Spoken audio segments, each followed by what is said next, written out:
Lupe Fiasco's latest album, Drill Music in Zion, is another masterfully crafted storm of thoughts and emotions that will challenge your every idea as a listener. This LP isn't as narratively driven as his last record, 2018's Droga's Wave, but its themes are just as strong. We enter this new world Lupe's created with the opening monologue, The Lion's Den. Keep in mind, Den is the Arabic word for the Muslim way of life. And this opener is spoken by Aisha Jaco, Lupe's sister, who is also a community leader in Chicago. The monologue begins off with the words drill music, pop that pill music, kill music. Here we see Jaco referencing the popular hip hop subgenre of drill. From New York to UK, all the way to Chicago, this style of hip hop has dominated the charts recently, but Jaco is going in a much different direction with this reference.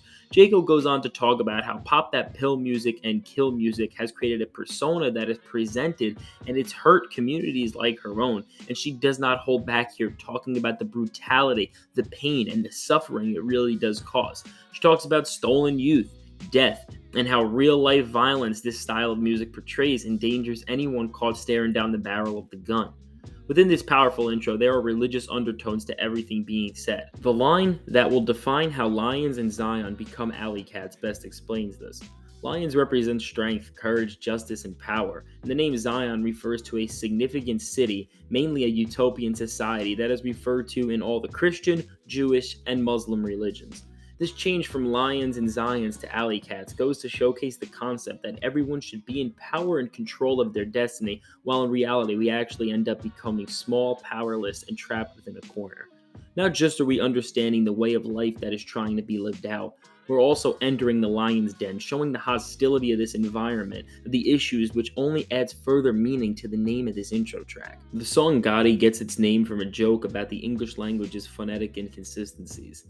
The specific example of Gotti is derived from the joke saying that you can spell fish as Gotti and it still lines up with the rules of the English language. Lupe enters the track here with his typical godly pen game where each bar is crafted to the highest level of quality. He raps the lines, Assassin's Creed, rapping it back indeed like a mansion that's lacking fees, tapping the blackest keys, which just in these 3 bars, they're filled to the brim with so much depth. He references the video game Assassin's Creed, but name drops this to connect how drill rappers snitch on themselves with their own raps. We understand why the track names itself after the play on the English language in this section. Ball like a can of peas, fall like Michael Jackson on Anasties. The ball refers to a dance, an actual ball you can throw, and a company that makes cans for peas. This bar can also come off as a ball like canopies, which is a type of hors d'oeuvre that can come in the shape of a ball. And guess what? We are not done here. These hors d'oeuvres are typically served at balls or any type of fancy upper scale event. I mean, come on. The wordplay is just unmatched. The second verse of the track also starts off with an Assassin's Creed reference, but this time the track goes in a much more complex direction. He references Thor and Wonder Woman to show the capitalistic competition through the lens of Marvel and DC films battling it out to dethrone one another at the box office. He talks about how monetary gain has changed the way people once thought and acted, and instead of finding ways to live in harmony, everyone wants to destroy the next person. He goes into more depth as he makes references to the mass majority of people choosing to support big restaurant chains, which doesn't just further feed the machine of capitalism, but it also makes us unhealthy due to the quality of the food we're consuming. He makes an effort to warn listeners to question the use of the powers that control us and the use of their technology against us. It's great that we've been able to make such strides as land on the moon, but what if the same devices we support and are amazed by can be used to control us?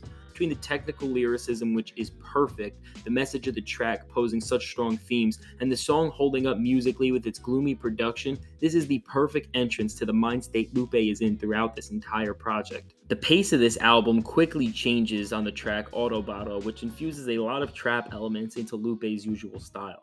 From the structure of its hook to the more in-your-face vocals, Lupe uses this anthem to show the duality within his own personality. Just as analytical as he can be about our world, Lupe can also be super flashy, which roots back to the song's name Autobotto, which is a reference to an Autobot, which is a callback to the Transformers universe. Despite this cut being really strong and the outro from Naira being great, as the track enters this super psychedelic atmosphere, I don't think this was the best direction to go from here, as the pacing just seems a little bit off. The next song, Precious Things, also features Naira on the hook, where her vocals shine bright, but the switch in tone is a little awkward nonetheless. This cut is not just the most dramatic to this point, but it's a true work of art with Lupe's hopeless but wise lyricism holding so much weight. Lupe further proves his genius here as he utilizes a writing style where he personifies various objects. The first verse talks about never biting the hand that feeds you, but challenges you to think about what if the person feeding you is actually against you. This goes back to the idea on Gotti that what if all great humankind accomplishments turn against us? Lupe conveys the idea that he's trying to find peace but is always being forced to fight through a series of complex bars highlighted by the line, "I asked for peace signs, they gave me Leon Spinks," which refers to a boxer who rose to fame after winning against fighting the legendary Muhammad Ali. The next verse shows Lupe questioning who put the power in power.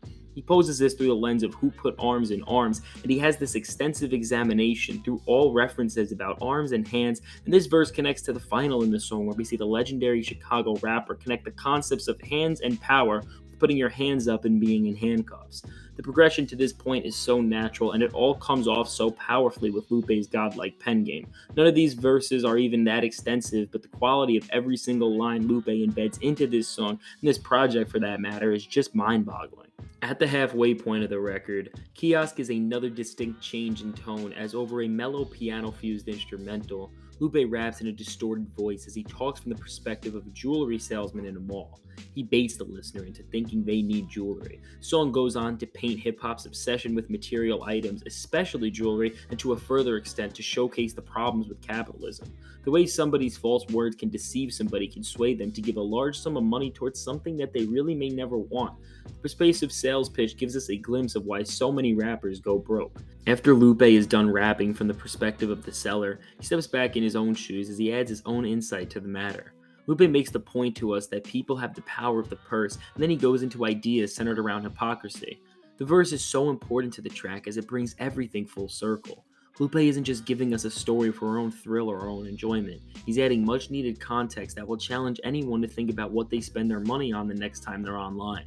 Miss Mural is the newest installment in Lupe's Mural series, where Lupe tells us his experience dealing with the music industry and labels through the perspective of a painter dealing with his patrons. The song does an amazing job at showing the relationship between the art and the consumer and how the business side of any art-based industry can destroy the most beautiful of works. Storytelling Lupe does here is so amazing as he showcases how a painter's patron slowly but surely destroys their artistic pace and their artistic voyage, and they help them lose meaning of what got them into painting as a whole. Another deeper meaning that could be pulled out of this track is how many rappers in general most likely fall off due to the relationship we see between the painter and the patron, as the business aspect of any sort of art can cause one to give it all up. From here, we go to the cut Naomi, which features an instrumental that has some jazz influence in it. Here, Lupe talks about global warming, the idea of taking one for the team, and then he jumps into talking about Jesus Christ dying for our sins, which he uses to then go into talk about religious corruption through hypocrisy within Christianity. There's a bar where heaven loses a job, hell gains a staff, which really stuck out to me here. And at the end of the first verse, Lupe goes on a clever tangent where he talks about North Boston as he paints a picture about racism through the area's lack of diversity. He uses this really clever section of the track where he talks about an affogato, which is a type of Italian dessert which has vanilla ice cream on the top and espresso on the bottom, which if you did not just pick up on is yet another tie into the concept of racism and hypocrisy which Lupe paints throughout this verse. Second verse of the song foils everything previously said, where he counters North Boston with Roxbury, the area in Boston where Malcolm X grew up. He then strings this entire verse using the name Malcolm X as an anchor for each of his ideas. He talks about Malcolm X's mission, says the only games he plays are Malcolm X box, and he closes the verse saying, "I return to the Force in a Malcolm X wing," which is a reference to Star Wars. This section of the track is super technically savvy, but I think it could have used some more explanation as its quotables open a lot of ideas that don't really get the closure they need, but still this is a great track and a masterclass on the art of lyricism. The self-titled song Drill Music in Zion features a soft horn section and some pulsing drums. Through the song's 4.5 minutes, Lupe talks about the losing battle the world is in, and the track conveys these ideas through profound writing, but Lupe paints the bleak idea that we have already lost. The powers that rule us, along with the desire to earn money, are making the human race obsolete, and more the common folk is being destroyed. We further learn the significance behind the name of the album here as we understand Zion is heaven in this instance. It's a utopian society that we all want to reach, and drill music is not here to say that drill music is inherently bad. It's just a way to simply state that the ideas talked about in that style of music puts the utopia we dream of living in the place we are at right now, and in the dark path we are heading in, as Lupe says. Gearing up for the grand finale, we have the song Seattle. Naira is featured here again, and this track has a more upbeat tone compared to the sound of the rest of the tracks. In Lupe's verse, he finally offers some solutions for the problems he's posed. He says things like, when they try to keep you, you gotta climb the gates, and he alludes to putting yourself in the best place to succeed and recommends to everyone listening they do anything in their power to better their lives, whether that's to work harder, whether that's to work smarter, whether that's to move out of a city. Lupe says a lot of positive things here. Final verse on this track is also quite powerful as Lupe talks about breaking whatever chains may be holding you down. His wisdom shines through here as in this moment, for all the chaos he has painted throughout this project, it's nice to see him offer some sort of method of staying sane within all this turmoil. Bringing drill music in Zion to a close, we have the outro track on Faxnum, which serves to close every single theme on the album, and Lupe opens up this track with 2 bars where he says rappers die too much and then cuts the verse out. The verse ends prematurely and listeners are left thinking, and then the second verse comes in and Lupe explains to us that he said that so we can reflect on this problem of loss in life in hip-hop and understand how this issue is never going to end if we can't make any sort of progress. He makes the powerful point to look at what a lot of artists are claiming to do to get rich. He says that they are saying they are murderers and they don't even flinch. The way Lupe breaks up this track to prove his points is where the real genius in it is. Verse 3 is the first lengthy verse we get here as Lupe talks about different perspectives he has seen things through. From the plane window to sell bars, he has endured through a lot and it has brought him to the point he is at today. He goes on to say he wishes drill rappers lied in their raps, but what they talk about is the reality many are struggling to survive in. All of the death in hip-hop makes Lupe say what's the difference between a life insurance policy and a posthumous album, which really hits hard considering the state of hip-hop and all the song has built to. The fourth and final verse of this song goes on to further paint the hypocrisy referenced throughout the album. Lupe talks about how people believe what is comfortable and dismiss what is hard to grasp, and Lupe exits the world of this album challenging us to reflect on all we have heard. The final lines say, maybe not lie, maybe just chill, maybe not die, maybe just kill, maybe survive making a mill, greetings wavy, but wavy don't make you a Navy SEAL. This sums up the entire album masterfully, as Lupe closes the book on greed, deception, hypocrisy, and people who are promoting habits that are causing death. All in all, I have to hand it to Lupe Fiasco on this one. He managed to make such a powerful body of work that serves on so many fronts. He's able to tackle so much in just 10 tracks, and as a result of his god-tier rhyming ability, which allows for him to add double meaning to nearly every other bar, he creates a masterclass on the art of lyricism and further cements himself as one of the greatest MCs of all time.